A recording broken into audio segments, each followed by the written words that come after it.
this week's topic is from the community as well. If you guys recall last week, the review from our friends in Taking Off Monday, the question was around pricing, and that we've kind of talked about it a little bit here and there, but we never really like dug into it. So we figured while, the iron was still hot, we should go ahead and get into it. Let's dig. And listen, this isn't going to be like a super in-depth, like granular deal.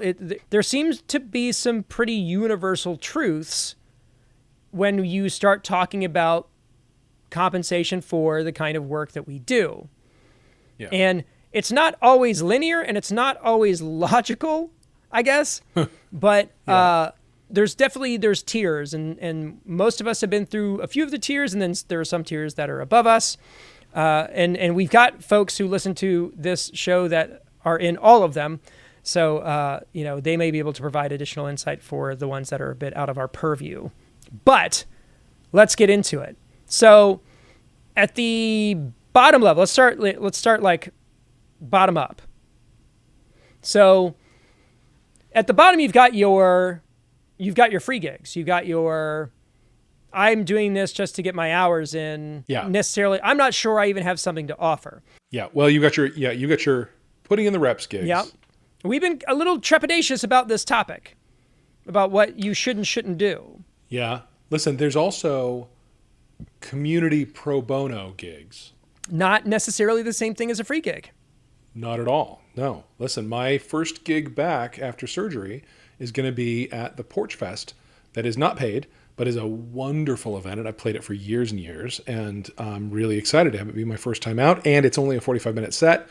And it's on a friend's front porch. And the stakes are low. And like, I kind of trust I can get through it. And if, I can't, it'll be, nobody's going to care. Versus if I was getting paid. But that's very different from the open mic that I might go to if I didn't have a gigging background to lean on, if I was trying to build stage confidence for myself, stage cred in the community, or the freebie gig I might take because I don't feel confident I can throw a price out there and have it be heard. Yeah. And I feel like we've all kind of been in that situation where money's not great, but there's a couple of other things that might be beneficial. But also like, hey, I'm going to do a thing that's kind of low impact for me that benefits a large group of people and isn't really any skin off my back. Like, I feel like that's totally justifiable and is not necessarily the, hey, I'm playing at, Matt's Rib Shack and we're going to play for 4 hours from noon to 4 on a Sunday. For ribs. Yeah. It's most of the ribs I can eat. Plus fries. Yeah. Maybe if you're lucky. Right. Some of the, Cold fries. I mean, everybody that has listened to this has more than likely played a gig for beer. Yep. It's a thing, and you need to experience it, but it's not a place you should dwell. Mm-mm. It is a transitionary experience on your way to more, lucrative things. Cautionary experience. Yes, and then moving up from that, we have what, you would consider the, the $100 a man gig, right? Yeah. So let's talk to that. What are your thoughts on it? Well, look, it is the reality of the market. You can fight that all you want, feel like it's not enough, whatever. I've pushed toward 150 or 200 and won that fight sometimes and lost it sometimes. But that's what the price has been set at for, 50 years now. Yeah. It has not seen any kind of inflation adjustment. And nobody's gonna pay their bills off of those gigs. That's just the reality. The people who are playing those gigs are weekend warriors. Mm-hmm. Doesn't mean they're bad bands at all, but that's a kind of business that is a sideline of whatever you really do. And if those gigs are satisfying and joyful and wonderful for you, I've certainly had some, and I'm sure will in the future. I don't want to cast that in a negative light. If there are people who for them like that's the peak of their ambition, they don't need to go any further. Playing a couple times a month at a bar for $100. It covers my beer costs for the night. Hopefully you get a beer and gear, but maybe who knows? But yeah, right. It's going to pay for those expensive strings, and that's going to be great, and that's fine if that's where if you don't want to do the work to get beyond that, it's completely fine. absolutely valid. But there's a whole world of payday beyond that. Well, and one thing I want to note is that, talking about the $100 gig today versus the $100 gig a while ago, if you were getting paid $100 a man, let's say in 1985, adjusted for inflation, that's almost $300 today. So imagine if your run-of-the-mill like cover band gig was paying everybody $300 a man. Wouldn't that be nice? Wouldn't that be nice? And could you fill your calendar with those enough to have it be a living? Well, and maybe back then you probably could have. You probably could have. Now, it's not, I don't want to lay this at venue owners. The economics of running a bar have changed radically since then. So it's not like it's not like venues are holding out on us and being stingy. I mean, that's sort of a not very informed take. But those gigs were livable back then in a way that they're not now. Yeah, you could be a legitimate middle class working musician playing 5 nights a week, $100 a night. Yep. Sounds cool. But yeah, that's not the reality anymore. Now, with that idea, if $100 for inflation adjusted is $300, then we're talking about, well, what does a $300 a man gig look like? And for the most part, that's kind of the world that we occupy for the most part. So that is your private parties, your corporate events, your maybe on the low end wedding type gigs where you are in this kind of higher earnings bracket, but in exchange for that, typically the amount of things that you are responsible for also go up. Now, that doesn't mean to say that you can't find a gig where they're going to pay the entire band $100 and ask you to bring your own PA and lights, because those gigs do exist. I don't recommend them.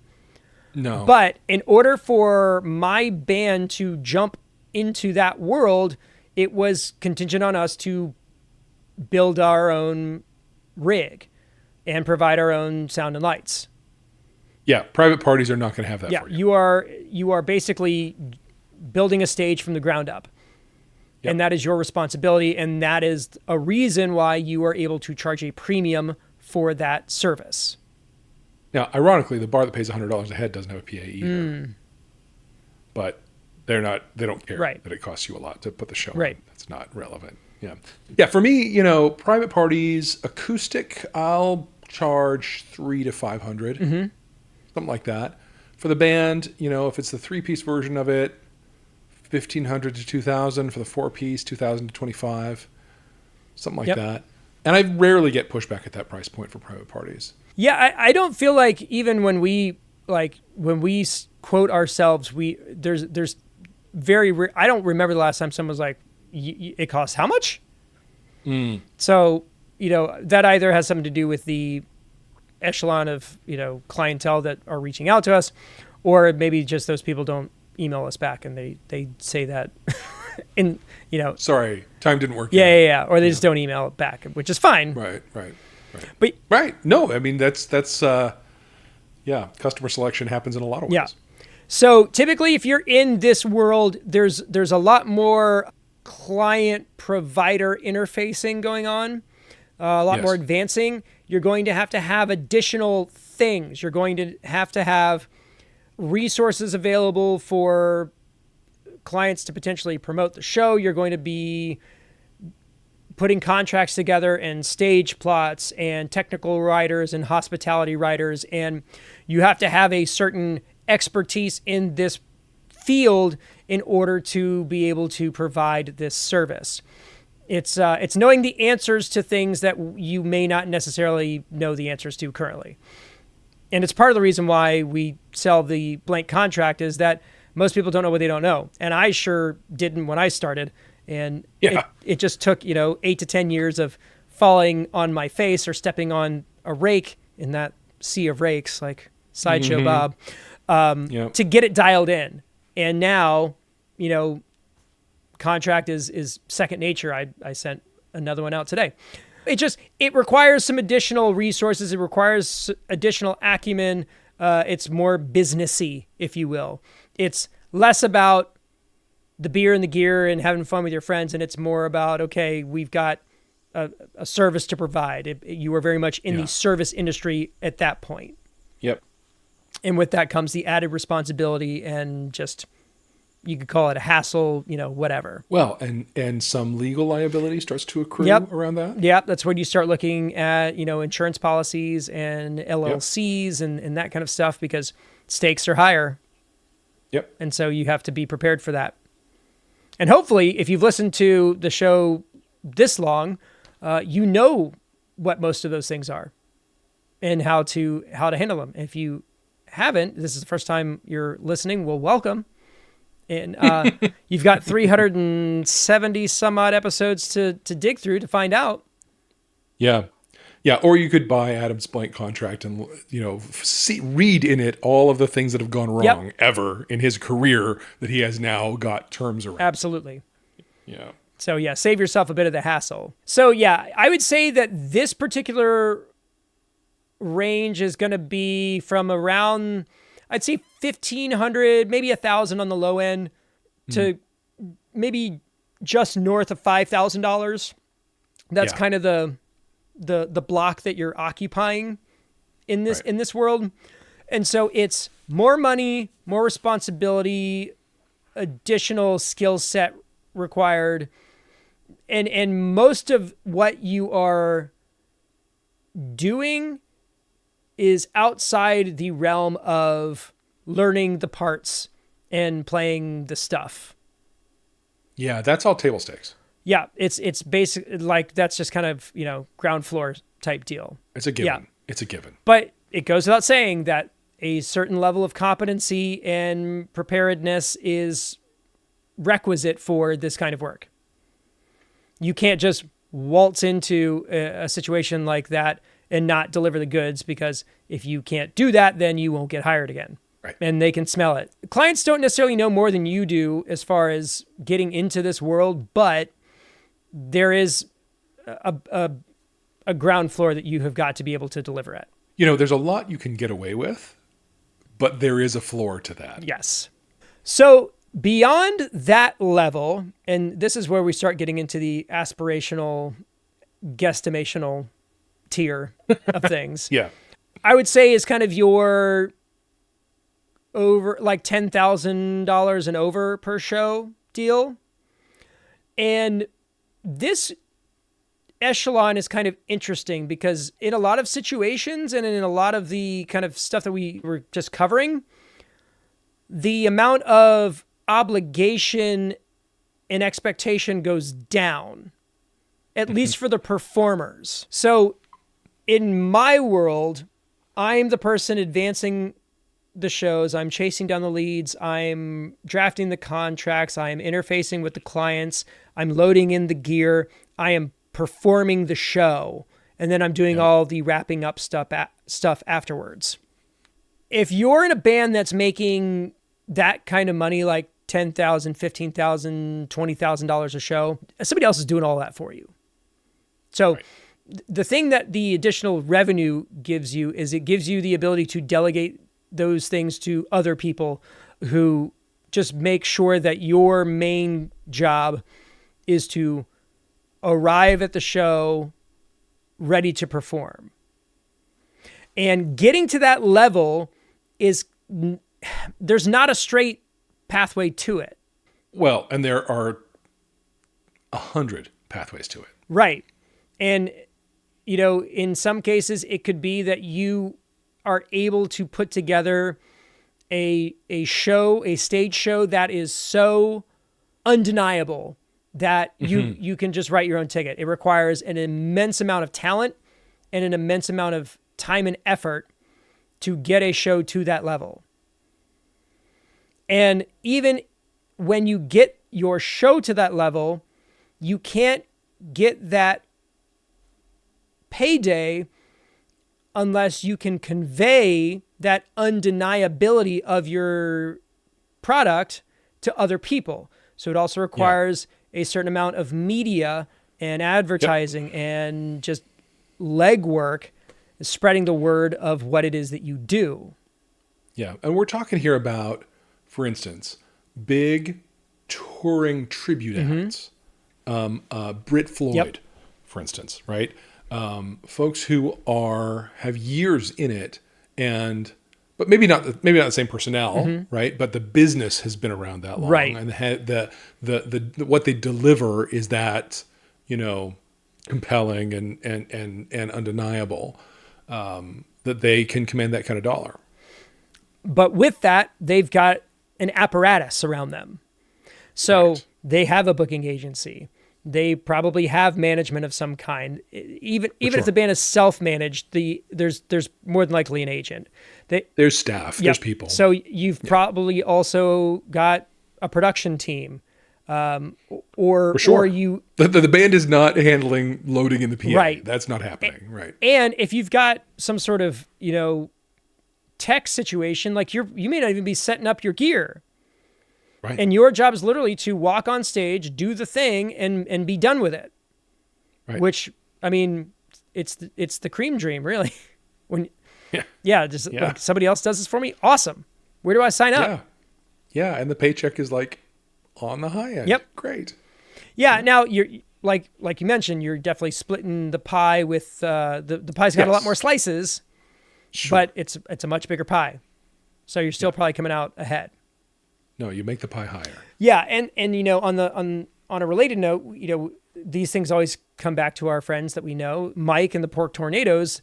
They got to that level through social media. They had a YouTube video go viral, but in doing that, they also amped up their live show, and they are now basically like an amphitheater, like shed touring act with that level of production and their run of stage show, and they've got an entire crew of people, and That's right. and it is what it is. That's where they're at. But of course they break the model, right? They're doing something a little different than all of that. I mean, I mentioned Brit Floyd because I know that they're playing at the Arts Center downtown here, and it's like all sold out. It's the same, the same space that touring Broadway companies sell out. So it's like it's a lot of people come to see an act like that.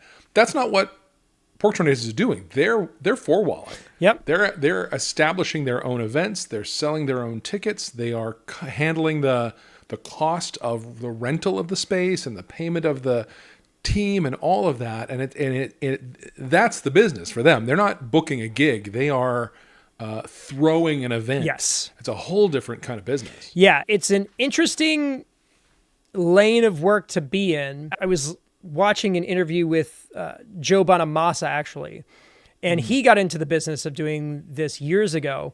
And it is the reason why he isn't really known much outside of guitar circles Guitarists. and, PBS specials. Right. But he was able to figure out the economics of four-walling his events and running the place out himself. And he basically gets to keep, the majority of that money, which Right. allows him to buy all of the guitars in every color and year and shape that he wants.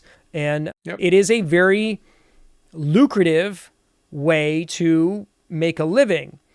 However, it is also a very large amount of financial risk to take upon yourself. Yep. Because if you spend all of this money and your event goes perfectly, you walk away with a huge amount of cash and you look like a genius.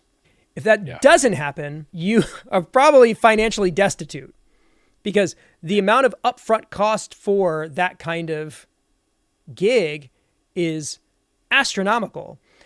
Yeah. And I've talked with other groups that have done this kind of thing, and I do appreciate the environment that we have cultivated where people feel comfortable talking numbers and stuff to us. I have seen some of these ledgers and the amount of upfront money that the band is putting out versus the amount of money that they walk away with.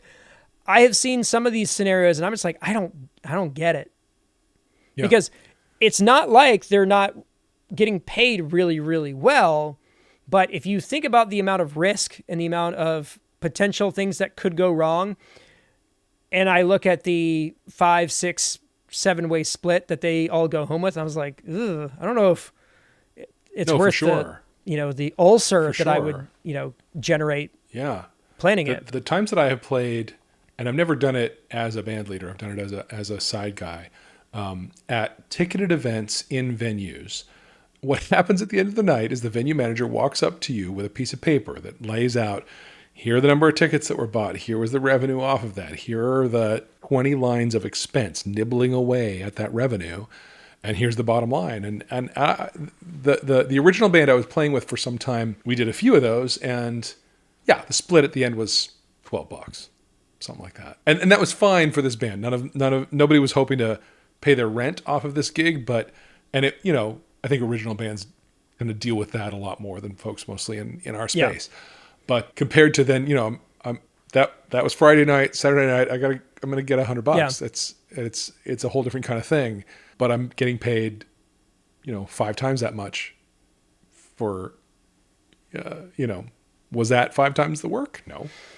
Well, and this is also the kind of argument that people have as far as like public gigs versus private gigs. Like, I would say the amount of like fun that you would get playing a $5,000 private event versus a $5,000 like a live like a public deal where you walked away with $5,000. That second one's going to be exponentially more amazing. Yeah.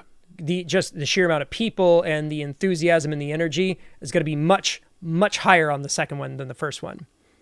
For sure. And that's something you do have to get used to, is that even these bands that are commanding large paydays, if you're playing these private events, these corporate deals, you could go home making more money than you've ever made in your entire life playing to an absolutely empty room. That's right. We did it. We played an $8,000 gig at 7:00 in the morning, and like nobody watched us. Right. And you have to be okay with that. Yeah. And not everybody can do that. There is a certain population of musician who like there's some self reinforcement, adulation, acknowledgement that needs to happen, that these kinds of gigs just don't work for them. Right. So that's a skill set in itself. Yeah. So depending on how far up the chain you go and how much of the pie you're willing to take on, the amount of responsibility and liability that you might be responsible for kind of fluctuates. So yes, if you're a guitar player in this premier tribute act and like your job is to show up and play the show, like, yeah, you're walking home with a bigger cut and you feel good about it. And you probably get back in the van or the bus and drive to the next town. And you're like, yeah, no, this is great.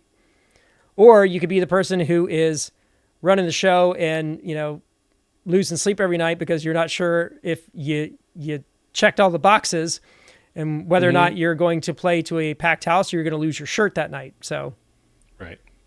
It all depends. But, this whole thing's a gamble. And if you're not willing to bet on yourself, you'll never know. And there's no guarantee that you'll be successful or not. Talking about ticketed events, there have been nights where like we walked away with like over $2,000 in like just from the door, which it feels insane.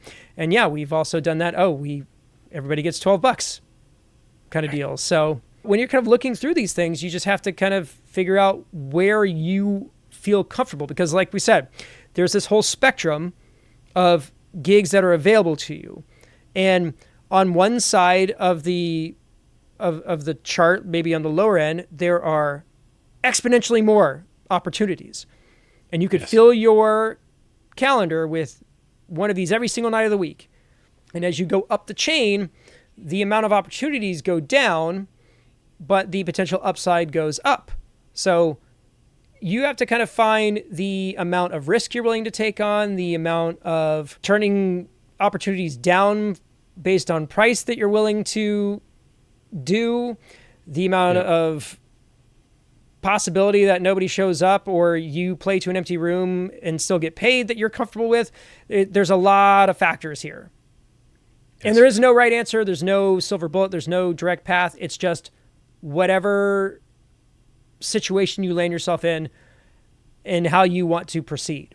So Right. if you are wherever you are in your journey and you're looking at the groups that are kind of behind you and you're looking at the groups that are kind of ahead of you, you need to make sure that you've done that calculus on what steps you want to make in order to get to the next level and whether that's worth it.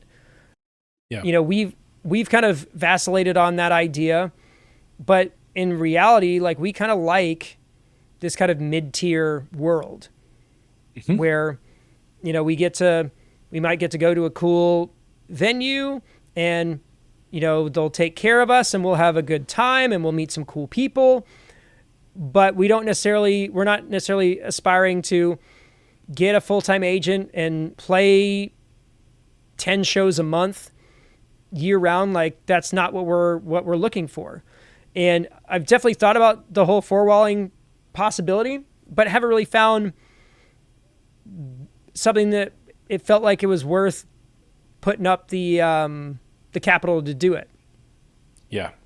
And that could change. Yeah, for sure. And then when it comes to the bar gig, the $100 a head gig, you know, it's not for nothing that that's why you don't ask, you don't get, right? That we started the show there. You know, I have been testing that $100 limit and sometimes successful and sometimes not. I've never had anyone be offended enough at my stretch of that $100 that they stop talking to me. So I've always been able to kind of pull it back and keep the gig if that was the choice to make. So that's available. You know, you can always negotiate these things. You can always talk, and I think we ought to be. I think, you know, despite the fact that the fundamental economics have changed and what that gig provides the people who take it has changed, I really think you should be negotiating. Yeah. I think you should be negotiating. Well, and also, you know, there are other kind of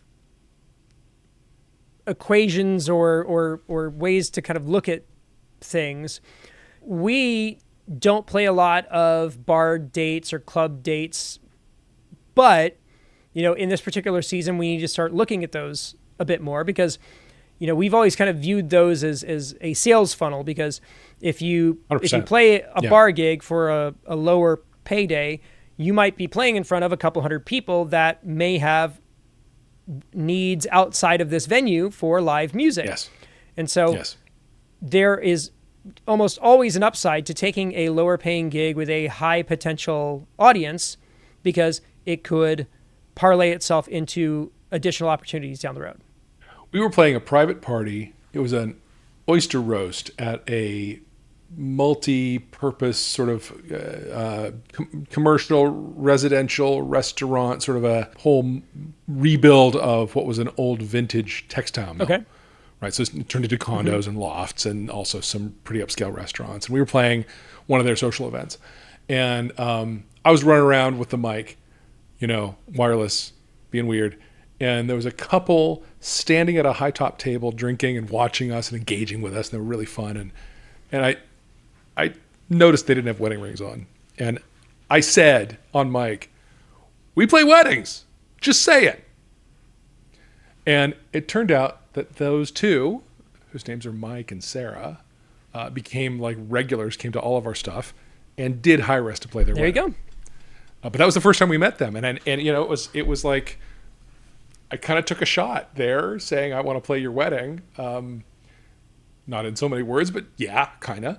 And we did, in fact, end up playing their wedding. It was pretty great. So, yeah, every show, no matter how poor the pay, is a marketing opportunity.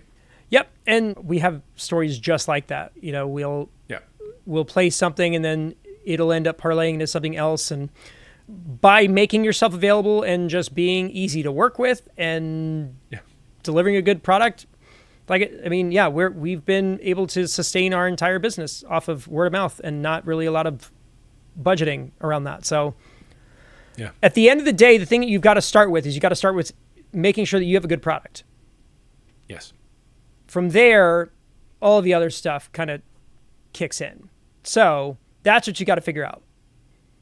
So get the band good, Get the band good. then get the business good. There you go. And then you get the pricing that you want eventually. Yep. And that's it. Nailed it. Nailed it.